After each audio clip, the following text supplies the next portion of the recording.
Breakfast অথবা জ্বর ঠান্ডা কাশি এই সময়গুলোতে এক বাটি ধোয়া ওঠা স্যুপ খেলে নিজের ভেতরে একটা অ্যাক্টিভিটি কাজ করে। ব্রেকফাস্টটা যদি হেলদি হয় তবে কিন্তু সারাদিন নিজের ভিতরে একটা সতেজতা কাজ করে। সো আজকে একটা হেলদি স্যুপ রেসিপি শেয়ার করছি। পুরো রেসিপি দেখতে let's get cooking and welcome back to Dilshaharaj World. একটা সসপ্যানে আমি 1 টেবিল স্পুন নিয়েছি সাদা তিল। আপনি চাইলে এখানে অলিভ অয়েল অথবা বাটার ব্যবহার করতে পারেন। আর আদা কুচি এবং রসুন কুচি নিয়েছি হাফ টেবিল স্পুনের মতন। এই কুচিগুলো অবশ্যই মিহি করে নিতে হবে। আদা এবং রসুন কুচিটাকে লালচে করে ভেজে নিয়েছি।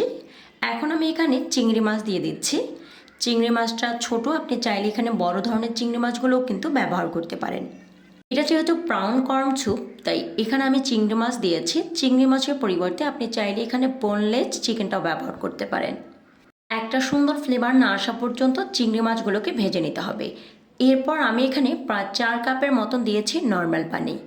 পানিতে বলক আসার পরে 1/4 কাপ দিয়েছি কর্ন।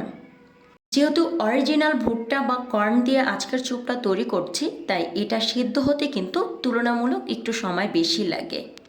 স্বাদ মতো লবণ দিয়েছি আর 1 টেবিল স্পুন দিয়েছি সয়া সস। অ্যাকচুয়ালি সয়া সসটা স্যুপের কালারটা লাইট করতে সাহায্য করে এবং খুব ভালো একটা টেস্ট দেয়। খুবই সামান্য দিয়েছি গোলমরিচ গুঁড়া। স্যুপটা যেহেতু পুরো তরল, এর ভিতরে একটা থকথকা ভাব আনতে আমি এখানে কর্নফ্লাওয়ার গুলে নিচ্ছি। 2 টেবিল স্পুন কর্নফ্লাওয়ারের সাথে প্রায় 4 টেবিল স্পুনের মতন পানি দিয়ে খুব ভালো করে মিক্স করে নিচ্ছি। কর্ন অথবা ভুট্টাটা কিন্তু প্রপারলি সিদ্ধ হয়ে গিয়েছে। এখন আমি এখানে গুলে নেওয়া কর্নফ্লাওয়ারটা দিচ্ছি আর সাথে সাথে কিন্তু নাড়তে হবে। কর্নফ্লাওয়ারটা দেওয়ার পরে কিন্তু আর দেরি করা যাবে না, অনবরত নেড়েচেড়ে যেতে হবে, তা না হলে কিন্তু দলা পেকে যেতে পারে। স্যুপটাকে আরও একটু হেলদি করতে এখানে আমি একটা ডিম নিয়ে নিচ্ছি আর সামান্য একটু লবণ দিয়ে ডিমটাকে খুব ভালো করে ফেটে নিচ্ছি। স্যুপ রান্নার একদম শেষ পর্যায়ে এসে প্রায় 2 মিনিট আগে কিন্তু ডিমটা ব্যবহার করতে হবে। ডিমটা দিবেন আর হাতা দিয়ে কিন্তু অনবরত নাড়তে হবে। 1 গ্লাস লেবুকে এভাবে স্কোচ করে দিচ্ছি, এতে করে স্যুপ থেকে দারুণ একটা টেস্ট পাবেন। সো স্যুপটা কিন্তু এখন খুব বেশি সময় ধরে কুক করা যাবে না, একদম শেষ পর্যায়ে চলে এসেছে।